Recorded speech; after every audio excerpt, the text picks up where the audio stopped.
Hi.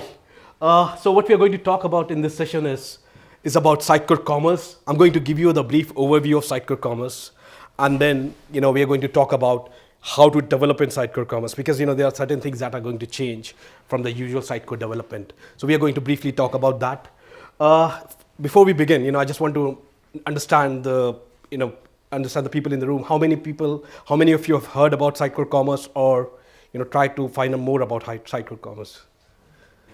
Oh, that's cool. Okay, that's good. So what we are going to do, first let me start with an introduction. So I am Saurabh Sachdeva. I'm the Commerce MVP in UK, and I'm working as a senior solution architect with Sitecore.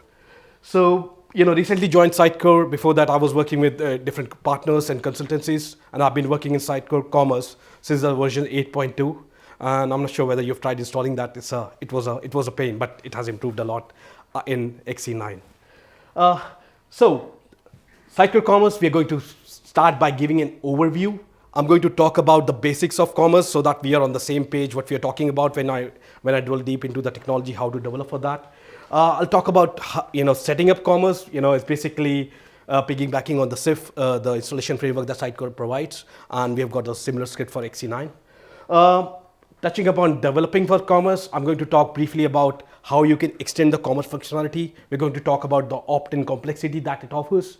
So whatever the functionalities that you want to implement, you just go for that. You don't have to carry on the old baggage with you. Then I'll try to put in squeeze in a demo if the time permits, and if the demo gods helps me today. So what is Sitecore Experience Commerce? So I'm going to borrow from the previous presentation. What we talk about is the marketing automation and the personalization features of Sitecore. And if you combine that with the merchandiser do on your website, you get Sitecore Experience Commerce. So what we are doing is we are providing you a cloud-enabled platform which enables the marketeers and the merchandisers to offer a fully personalized experience. So what happens is, when we talk about only Sitecore XP, you're talking about what is happening on your website. But you have to use other systems. You have to rely on other systems to maintain your carts, which I'm going to talk about now. So maintain your carts, promotions, profiles, and basically developing for commerce as well. So if you're developing something, you have to do a lot of custom development. So what you're going to get is experience management, personalization, mobile, content delivery to different channels. Apart from that, you're going to get the commerce feature with Sitecore Commerce XE9, which is like product information management. You can do real-time inventory management. You can share the product information across the channel. So it's basically a headless commerce platform that has been provided based on the OData framework, which we are going to talk about again in the further slides. So you've got merchandising management. You can run your own promotions. The promotion can be based on certain things, based on your cart activity, based on what you have done on the website, and everything is being provided out of box. And these things are easy to extend. So there are certain features that have been provided out of box, but you want to extend these. This can be extended with the plugin based architecture that Sitecore Commerce provides. Important thing is Sitecore Commerce XE9 provides SXA storefront. So we have got 40 pre-built commerce specific components. So once you install Sitecore Commerce on your machine, you will have a complete running website where you can make a purchase of a product. There are certain default catalogs that have been provided to you. You can go in, make a purchase, complete a purchase, and you can see all the analytics that have been captured. So what is required is you need to provide a new theme for your SXA storefront, add in your custom functionality, and you are ready to go.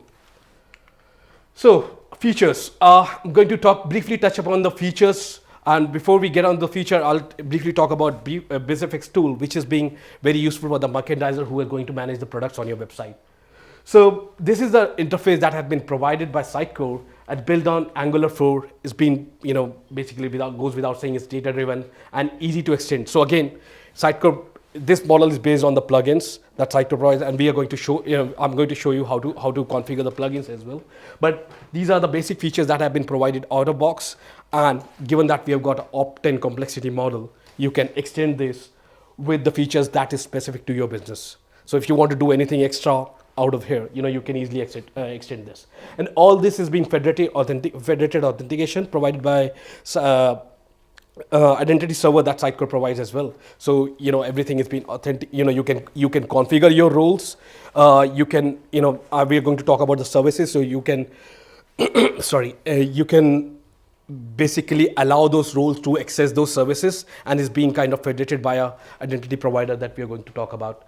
And this is a microservices delivered UX. So what happens is, if you're planning to do something fancy like implementing a bot on your website or any other headless commerce feature that you want to implement, and you don't want to rely on Sitecore for that particular functionality, you can easily call the Commerce APIs to do that stuff as well. Just to set up the ground running, I'm going to briefly talk about what are the basic features that that it provides. We have got order. You capture the orders, and then management of those orders. So what happens is, like, the order has been placed online, and it gives the facility for your customer support representative to manage that order. You can do post-order capturing depending upon your business scenarios. So if you're taking payments offline, if you're doing fulfillment offline, that can be achieved. And you can configure entitlements on the entitlements. Like if you've got a services that you've got a subscription model to, you can configure those things as well out of box. So order administration is like basically for the order managers or the product managers in the company. So if there's a problem with the order, you can place that on hold, and there will be no processing that would occur on those orders. You can cancel the orders based on the status, depending upon the status and the policies that you configure. You can cancel those orders from this interface. You can release on hold orders. So if you're putting on order on hold pending a payment or issue with the payment or inventory, etc., you can release that from this interface as well. You can create user accounts. You can manage them from this interface itself. You can edit orders. You can you can edit line items in that order. If you want to add any promotions after order is being processed, you can do so within this interface. Now we can look at the carts as well. So what happens is, Sitecore provides a plugin which provides you the cart functionality, the cart entity that has been provided out of box. But you can extend that. You can inherit and extend it to cater to your needs, the needs of your business. It depends. You can split the payments. You can split the shipping. So if the product is out of stock for a moment, then you can take that line out of the order, and you can put that on particular line on hold and ship the rest of the orders as well. You can apply, if you have ordered a number of items of a particular product, then you can apply certain discounts on that as well from the back end as well, if you want to provide that functionality. Digital good fulfillment based on entitlement. So if I have subscribed to your services, it keeps track of that services, how much payment I have made, how much service subscription I have got running. So warranty, any subscription that you want to provide on your website, that can be provided as well in XE9. So what happens is, like, customer comes onto your website, they add the product to the cart and completes the purchase. So order goes into a pending state, depending upon the policies that you have got within the organization. After that, what happens, there are a set of minions. Minions, what they call is, like, they do asynchronous jobs at the back end. So what happens is, depending upon your policies, the minion can look at the orders and do certain set of processing. So if your order is ready to be sent to the customer, so minion can look at that order and send a notification to a fulfillment provider like FedEx or UPS. Or if you want to do a tax calculation offline based on where the order has been placed or being shipped to, you can configure your minions to look at those orders and do such configurations in the back end.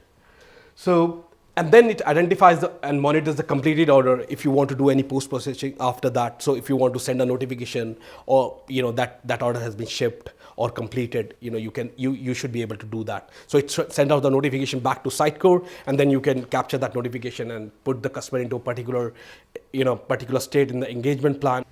We spoke about entitlement. The entitlement allows you to deliver your services in a subscriptive manner. So when you have got a subscription on the product, you can track that, and you can track the delivery of those services over a period of time as well. Next thing we're going to talk about is the pricing and promotions. So what is very important in the commerce scenarios is the pricing, how you set up the pricing on the products, and the promotions, ability to run those promotions on the products that you've got. So again, we have got a very extensive and dynamic pricing engine. You can create the pricing books which is applicable to the set of products. You can configure it on the basis of the tags that matches. What happens is like you can configure a pricing book, say it will be applicable to such tags, and all the products with that tag will have that kind of pricing scenario that is enabled. So you can have varying by currency, varying by date. For a particular date, you want to set up some pricing. You can vary the pricing by the number of items that has been added to the cart as well. So those are the scenarios that can be handled. Then snapshot pricing, you can do a snapshot of the pricing. So products will be sold at a particular price during that particular period. So that's a kind of snapshot that you can provide out of box as of now.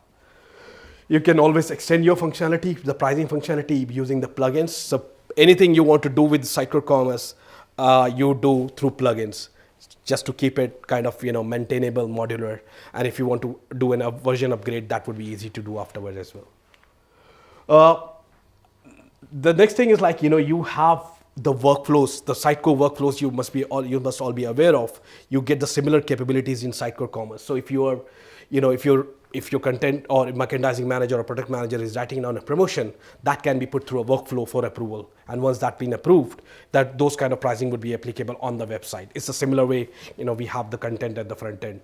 So when again, you can based on the snapshot you have configured for your pricing, you can always do an audit, what was the snapshot at that particular time period, and you can always go back and generate a report, what kind of sales that have been made at the particular price point, or, which price point is better for which product. You can generate those kind of reports if you want to. Again, contextual comments is similar to what we write in Sitecore as well. You can put in the comments why you're doing a particular thing, and then the approver will approve or reject those changes. This is the example that I was talking about, pricing graph snapshot tagging. So you tag that snapshot and adding the tag to the products as well. So you can apply. So, in the normal commerce scenario, what we get from the clients is they have got multiple products to manage, and they want a kind of easy mechanism to apply certain things to certain group of products. So if you're doing a right tagging onto your products, you can use the pricing card snapshot with that kind of tagging, so as to apply those pricing snapshots to the group of products that are being sold at that particular price. So, that will be matched with the same tag type, and, on sale tag, discontinued tag, etc. You can configure all these things, and it's a kind of string, so you can do that kind of mapping with that. Promotions and qualifications. So promotions, again, they are being stored in the promotion books.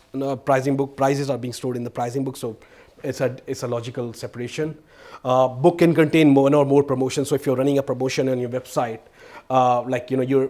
you can have a qualification like you have got a Sitecore campaign running, or if the person is coming from a particular channel, or if you're looking at a particular catalog items, then you can have that kind of promotions that's going on. So based on previous order history, state, all these things can be configured from within Sitecore itself. So I think, if you're working on Sitecore, you're already aware of these things, and in commerce, you can carry forward those with the products as well. Benefits is like, you can have the adjustment on the whole order. If you're doing a catalog based promotion, so if the product has only one product has been added from that catalog, and the rest of the products have been added from a different catalog, so promotion will be applied only to that product. So that kind of granularity you can achieve from this.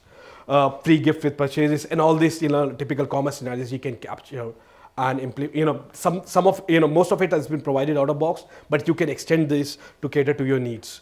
So coupon functionality, it generates a coupon which is generic coupon which everyone can use, or you can generate the bulk coupons to be sent out over the email. The further integration with EXM, for example, send out the coupons to a particular criteria, people meeting certain criterias, and they can use this coupon only once. So those are the kind of promotions that you can do. Briefly going to talk about the application architecture, how this thing has been kind of set up internally, and I'm going to I'm going to touch upon the single tenancy and multi-tenancy, so that it gives you a brief idea about how you can scale up your application in Sitecore Commerce as well. So, the whole platform is based on lightweight microservices, REST-based APIs, OData compliant, scalable with multiple services role, which I'm going to talk briefly in the next slides. So what you have got roles configured, and you can scale up and scale down individual roles individually. So yeah, different load characteristics based on that, you can scale up those particular roles where the load is high.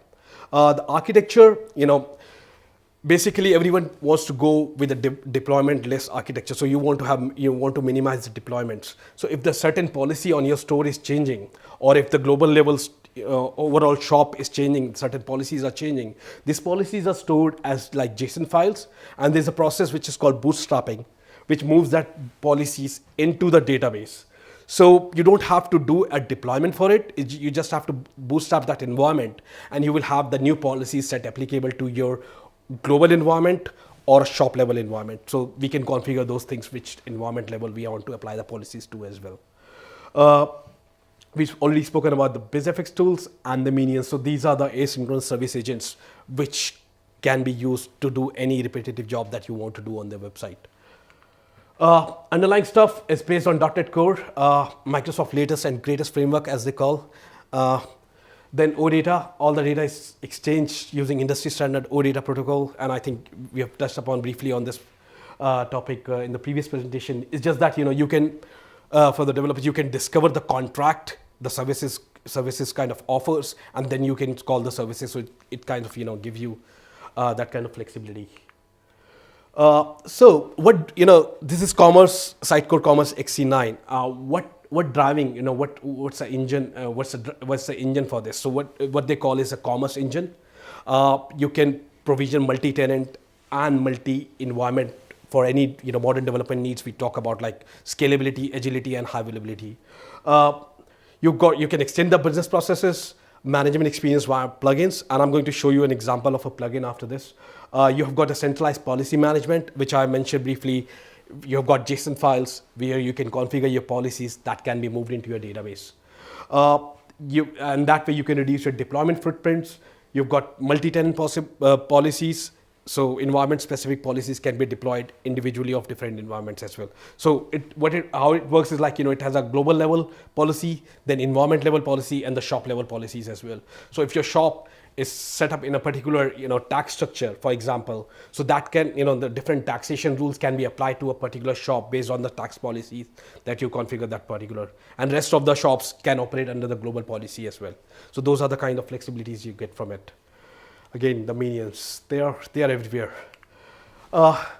So commerce engine rules. So we've got commerce engine, which is powering all this. So what is commerce engine? So commerce engine is like a set of service roles that allows the flexibility of service hosting as well. So there are 4 types of roles that has been provided. So once you install XC9 in a single server environment on your machine, you're going to see these 4 web services that are running for you. And these roles are kind of separated in a logical way, and underlying code is kind of same, which gives you the flexibility. It's like, you've got a smaller web deployment package. So if you've got a DevOps server, running DevOps environment running separately from the shop's environment, these services can be hosted separately as well. So, only one package would be needed to be deployed on the 4 environments, and you can split your load among, between the different environments there. So DevOps role, it's like a privileged role where you can manage the overall commerce environment, the process that I was talking about, the bootstrapping, and is only available to the DevOps roles. So it should be installed in the protected areas, and it requires the elevated privileges. So you can configure that within the configuration. Typical examples is like, when you want to manage one or more environments, you want to change the policies at the global level or at the shop level. Those are the activities you do in the DevOps roles. The shop role is the main role where you're running your web experience shop, where the customers are actually coming in and doing the purchase. So, it manages the shopping experience, all the services related to the shopping experience, like shopping cart, order services, customer self-services, etc., is going to fall under this domain. Now, if you've got a sale, a Black Friday going on or something like that, you can scale up this individual role, without affecting the other roles that are being there. So it's basically your deployment footprints and the infrastructure footprint goes down because of this. Authoring basically is for the business users or merchandisers who are going to work at the back end of the commerce. So you manage entities like commerce products, entity views, or any backend management features like I was talking about, order management, etc., will be catered to by this environment. Minion, again, business, it is actually, these are kind of asynchronous rules, runs at the back end. You are doing processing post orders, capture, or if you want to send something out to the external systems, Minion can take care of those activities. And since this is being hosted on a different environment, if in a typical scenario, you're not going to put a load on your web server anyways. So what is Commerce plugin? Commerce features are basically, core features, basically Commerce are implemented using plugins. You have the rapid development experience, so all the plugins can be developed independently of each other. So if one of the team is working on developing certain features of the business, it's not going to affect the other ones, and you can deploy individual plugins individually. You can add your additional plugins to enhance. Some plugins have been provided as a open source. Like Exentium, one of the vendors that provide plugin, they've created six to seven plugins for tax management, shipping providers, etc. I'll briefly show you, a Visual Studio Code where how this thing work in the backend. So this is one of the plugins, the payment provider plugin that has been provided by Sitecore itself.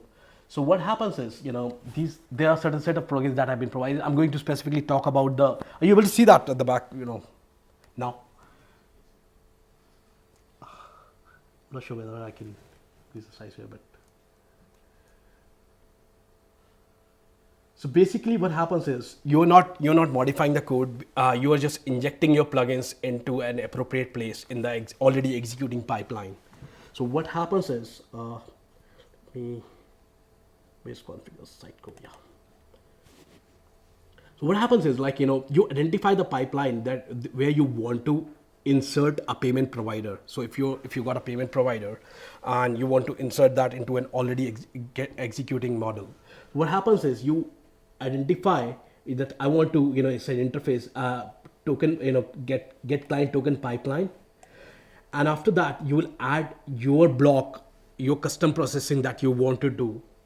And you specify where do you want to add at a particular, these are the already existing block, and you will specify after, before, and all these kind of qualifiers are allowed. So basically you tell the Sitecore Commerce that, I want to insert my plugin at a particular place into the code, so that, so if I'm doing a shipping, it will be, if I'm doing a taxation, it will be dependent upon where I'm shipping the product to. So when you're writing a taxation plugin, you want it to go at a point after the shipping address or shipping pipeline has been executed. And, this is the way you configure this. So basically, there are certain blocks related to payment provider that have been added, like client token block, you are getting the client token from the payment provider. You create the federated payment object, etc. So those are the things that have been provided here. So it's like a big, big block, big chunk, but some of them are very, very small that you want to send out an email after an order processing or order has been placed. So you can configure that in the pipeline model. So this is an SDK that has been provided by Sitecore. It comes out, when you download Sitecore Commerce, it comes up with that. There's a custom sample solution. You can rename it and start developing for it. Or there's a Visual Studio extension that you need to install. It has got very extensive documentation which you can refer to. Unless you've got any questions on this, I'll move forward. How are you going? Doing good on the time, or? That's cool. That's cool. No, that's not. That's fine.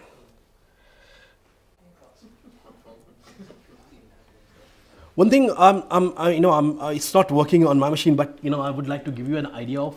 Because what happens is, Sitecore provides a Postman script. So you want to identify where you want to put in your plugin. So I'm just bringing it up because it's not working, but it will give you an idea of how things are going to work. So what happens is you authenticate yourself. The post. These are the scripts that comes out of box. I'm not duplicating my screen, so bear with me.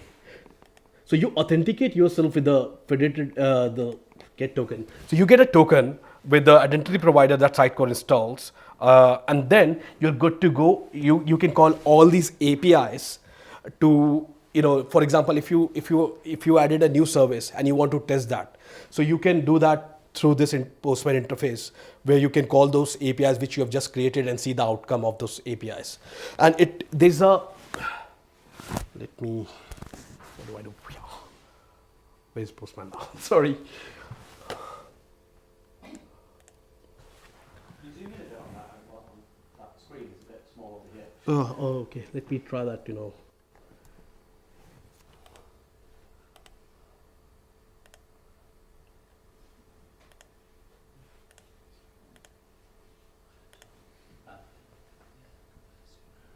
Sorry, I did it on the wrong monitor. My bad. You might be able to hold control. It's not working. No. Try that. Better now? So once you got the token, where's my mouse? Sorry. So, if you go to, there are DevOps operations as well. The DevOps roles that I was talking about, it calls the DevOps services. So you can bootstrap your environment where the JSON file, the policies that you configured, will go into the database and is being used by the actual website after that. Otherwise, so if you want to look at, where you want to insert your code, you will call this service get registered pipelines, and you will see all the pipelines that are being executed.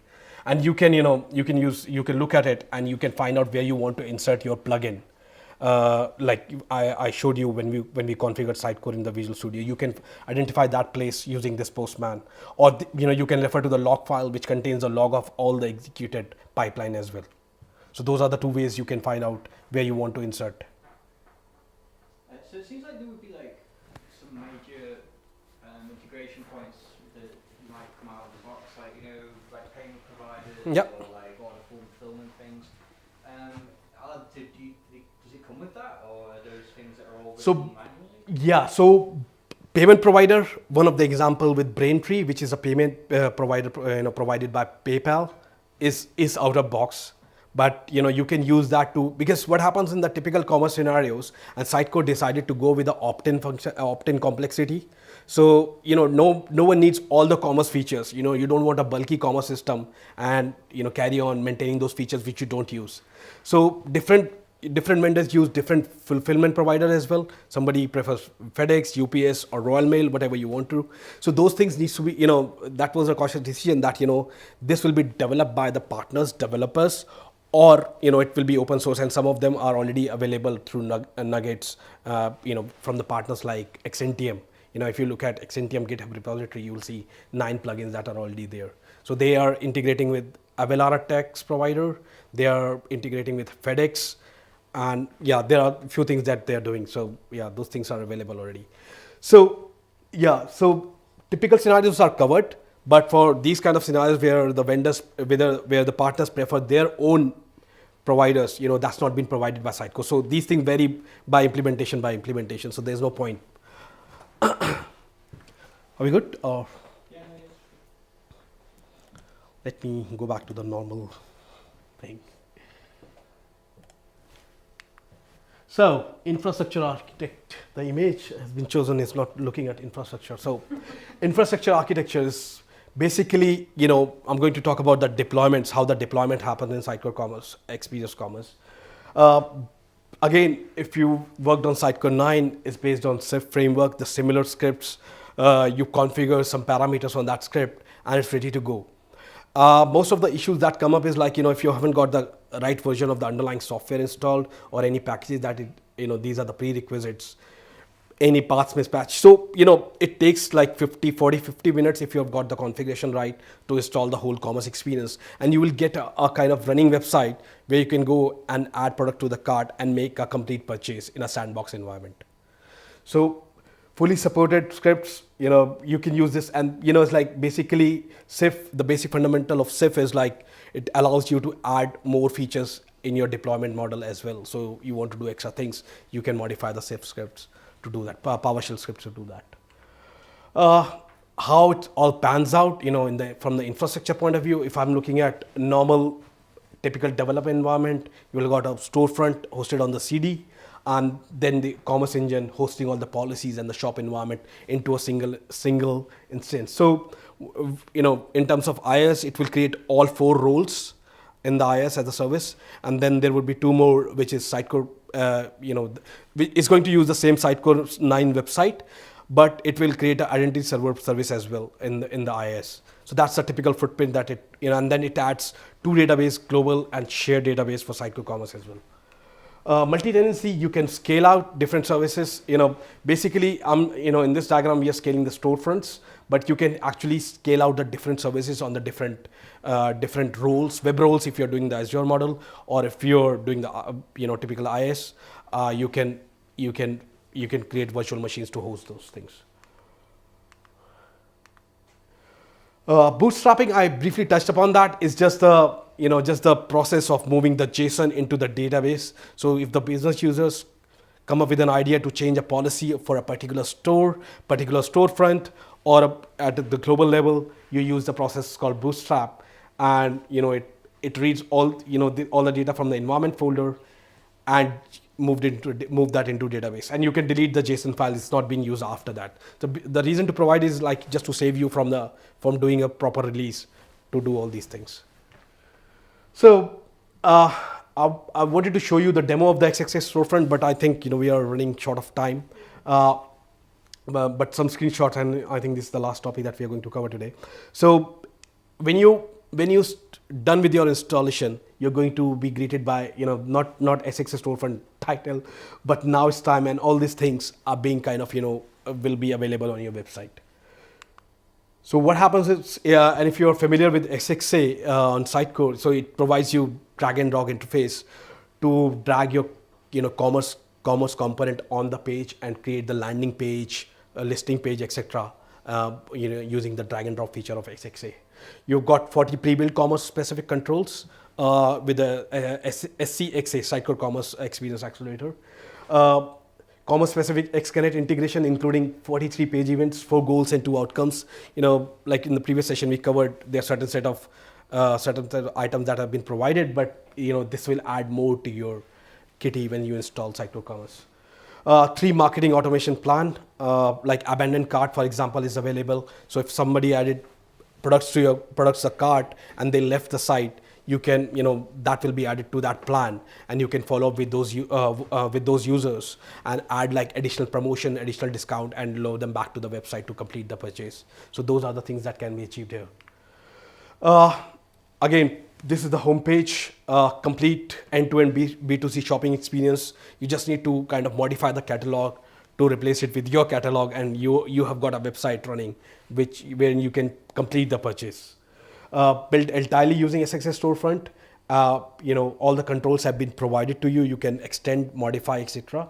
Full integration with Braintree for payment handling, which we've already covered and saw that in the example. Do we have 5 minutes, or are we good? Oh, sorry. No, that's fine. I think let's wrap it up then. So business benefit, the total cost of ownership is going to go down because it's a lightweight deployment model. So you have got fewer servers running, opt-in plugin architecture. The functionalities that you don't need, you don't have to have. So it's not a commerce package that you're getting, and you're maintaining unnecessary thing which you don't want. You've got a flexibility with the merchandisers as well. You can have advanced scenarios, complex pricing, tiered pricing. If the person is adding like 3 products of a similar type, etc., you can achieve that. You can create new products from the BizFX interface. You can sell hard goods and the soft good warranty, digital subscription, etc. You can sell it through the site as well. Got promotional capabilities, which we already spoke about. You can do all kind of promotions. Customer satisfaction can be achieved because the customer orders, etc., will be available in the BaseFX tools, and your CSR, customer sales, support representatives, can go into the backend and look at the orders and provide the real-time feedback to the customers. Single user interface and for the content and commerce. If you're familiar with Sitecore, and it uses Commerce Data Exchange Framework, so it in the Sitecore content tree, it creates the commerce product as Sitecore items as well. So it's like it's coming from the database in the real time in the content tree as well. We already spoke about the SXA storefront. That's pretty much it I want to cover. Unless you have got any questions, I think we are good.